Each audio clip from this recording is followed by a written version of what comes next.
Hi, this is Teddy. Today's episode is about Minnesota. Here are some facts about Minnesota. The capital of Minnesota is St. Paul. The largest city is Minneapolis. Minnesota ranks 22nd in population, with 5.5 million people. The governor is Democrat Mark Dayton. The senators are Democrats Amy Klobuchar and Tina Smith. Minnesota sends 8 representatives to the U.S. House, 5 Democrats and 3 Republicans. Bye.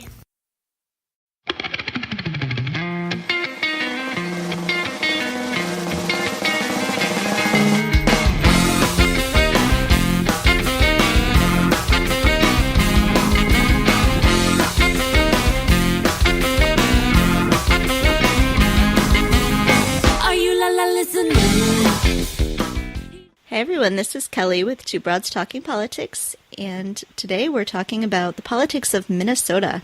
So I have with me my co-host Sohpy. Hey Sohpy. Hey Kelly. And we are joined by Laurie Wolfe, who is the co-chair of Indivisible Minnesota 3rd District. Hi Laurie. Hi. So thank you for joining us, and you are a podcast host as well, is that right? I am. Indivisible MN03 started the podcast about almost a year ago, so in November of last year. And I've had a lot of fun doing it, so thanks for having me on yours. Yeah, that's exciting. It is. Let's talk a little bit about you, just to start off. How did you get involved with Indivisible? Did you have any prior political work? What's your story? Yeah, that's a really good question. So I think I'm like so many people right now that really wasn't politically involved before the 2016 election. I hadn't really done a whole lot politically.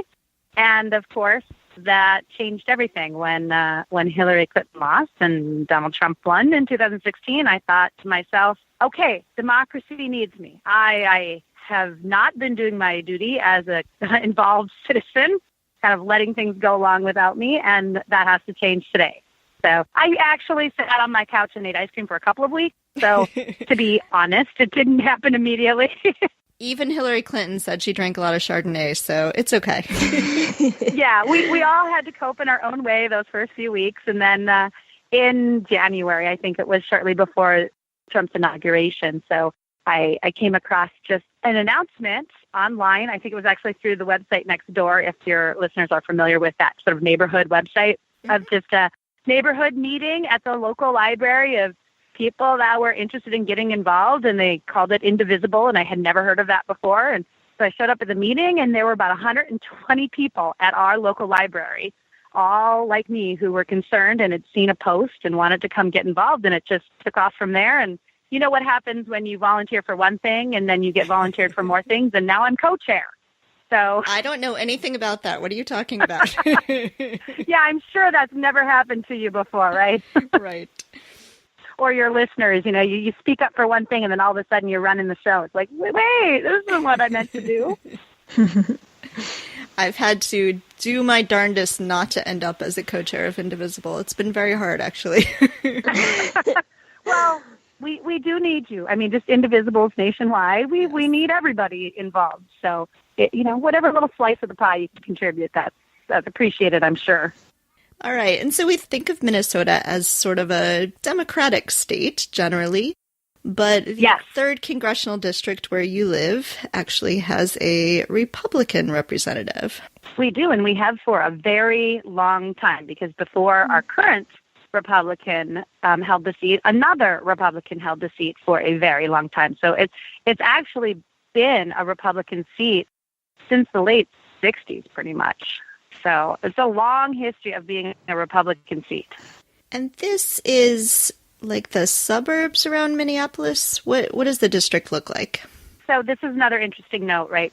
The boundaries have changed over the years and evolved, and we have some strange squiggly lines in Minnesota, just like in other states where the lines have been redrawn thanks to gerrymandering. Mm-hmm. So our district is actually something of a C shape on the northwest to south metro of Minneapolis. So the top of the C starts at sort of the northwest suburb, goes all the way around a big band of the west suburbs, which grabs some of the Republican sort of stronghold, which is a little bit more rural, a little farther from the city center. and then loops around the bottom of the sea, goes to the southern side of the city over by the Mall of America or the airport, if people are familiar with that. Most people have heard of the Mall of America. So that's right on the edge of our district. Okay. But it looks like maybe this one could flip this year. Absolutely could flip this year. I'm very excited to be in the 3rd District. It is, every time I see a new poll, it shows the Democratic challenger started out by just a little bit behind, and then, they're neck and neck, and now the most recent poll showed he was ahead by 3 points. So I think we have a really good chance, the first time in a very long time, that we could flip this seat blue. You haven't had the primary yet, right? So is one of the 2 Democrats who's running more likely to win? So, yes, absolutely. So it's interesting in Minnesota, we have a strange system here. We have a caucus system similar to in Iowa, and we went through the caucus process, and we had several really strong Democratic candidates, and Dean Phillips won the DFL endorsement at our Congressional District convention back in April. So he is the DFL, which is the Democratic Farm Labor Party. That's our version of the Democratic Party in Minnesota. He won the endorsement. And then I'm not sure when his challenger filed, somewhere shortly before the filing deadline in June. Out of nowhere, just this person decided to challenge him in the primary and had not been campaigning, had not been seeking the DFL endorsement, had done no work, and then just decided to file in June. So I don't expect that challenger has any chance at all of beating Dean Phillips because he's done no campaigning. I'm not sure what his agenda is, but he's definitely not seriously campaigning for the primary. You mentioned the DFL, and I think some of our listeners will be interested to hear that, as I was very interested to discover, that Minnesota's Democratic Party is actually the Democratic Farm Labor Party. Did I get that right? That is correct. Yes, that is correct. How did that happen? That's a really good question. It's always been that way. I'm in my 40s. I've lived in Minnesota most of my voting life, and I have no idea how it evolved into the Democratic Farmer Labor Party. But I think it's it makes sense to me to bring in the farm vote because the environment and family and things that I think are values for farmers in Minnesota are traditional values for the Democratic Party. And the same is true for the labor, right? For the trade unions.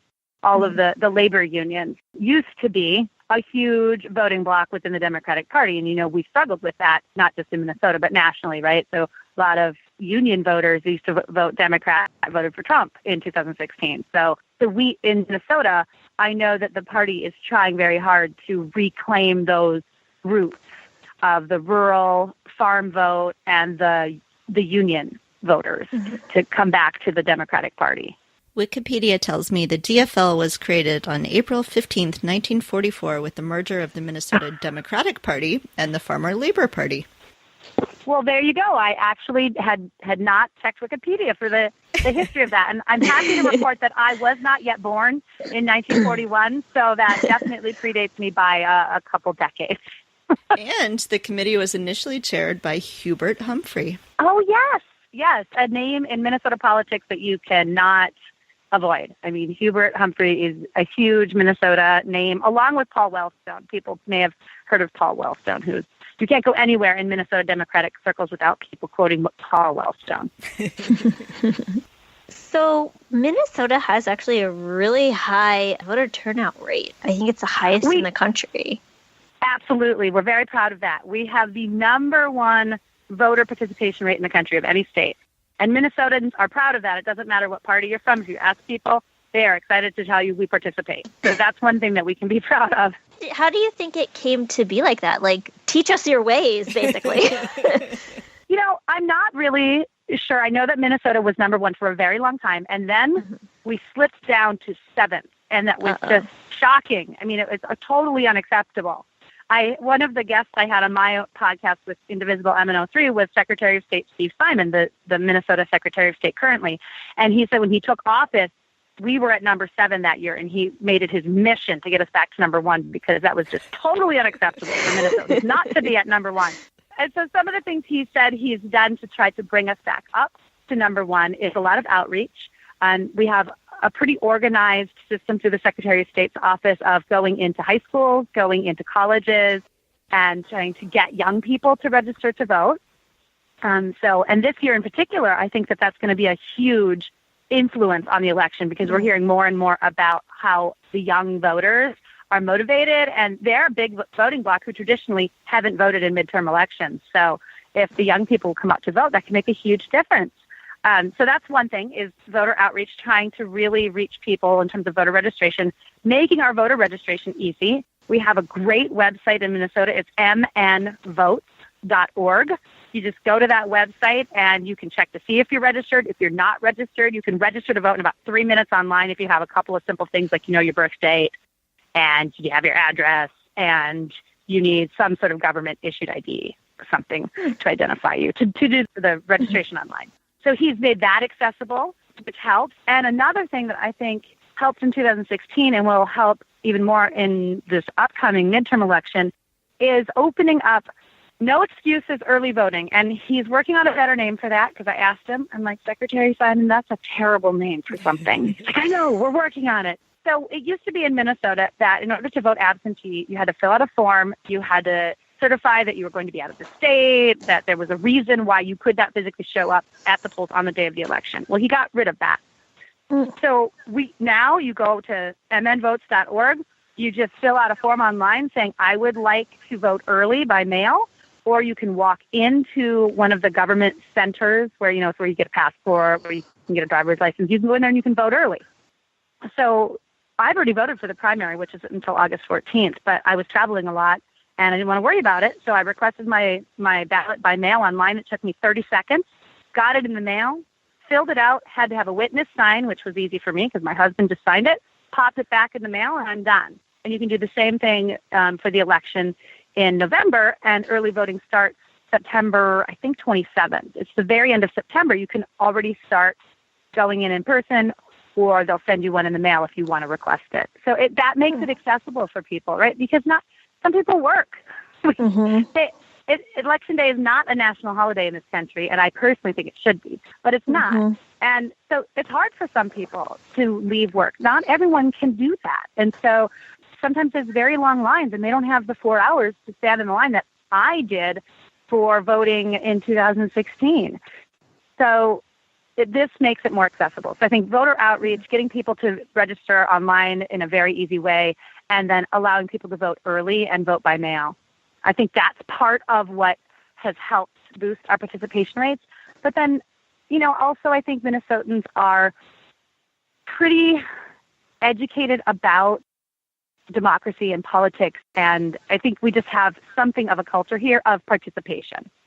That sort of, I don't know how you build that because I've always felt it living here most of my adult life.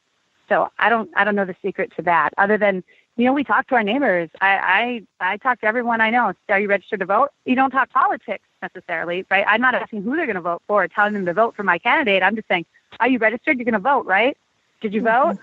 We have little I voted stickers, on election day, the little red stickers that says I voted. And that's a big deal. Everybody on election day is like, oh, you voted. Good job. Oh, I got my sticker. Oh, where's yours? Did you vote yet? You're going to vote? So there's sort of peer pressure in a good way. I actually refused to vote early in Wisconsin until I was assured by the Board of Elections that I would, in fact, get a sticker, even though I voted early. So yes, and I'm totally with you on that. True. That is a good point because you want your sticker. And I was upset. I actually talked to Secretary Simon when he was on the podcast about that because I have one complaint, and I voted early in 2016.